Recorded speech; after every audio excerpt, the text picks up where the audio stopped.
نحن اليوم تاريخ صرنا ب3/6/2022. نحن لساتنا لهلا بالجزيرة علقانين بالحدود اليونانية، لساتنا ما عم نقدر لا نرجع، ما عم تستقبلنا. نحن هلا الحدود هلا ما عم نقدر نرجع على تركيا، ولا عم يجي حدا لياخذنا من الطرف اليوناني.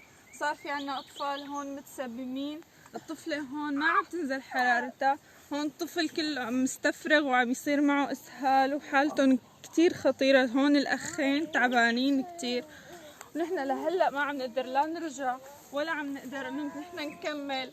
صرنا بدي بس تبلغوا السلطات يا ريت، انه بس نحن محتاجين، نحن بأمس الحاجة هلا لحتى يجي حدا يساعدنا. يا ريت ما تتركونا بهاي الحالة، صرنا اسبوع على هاي الحالة نحن هلا.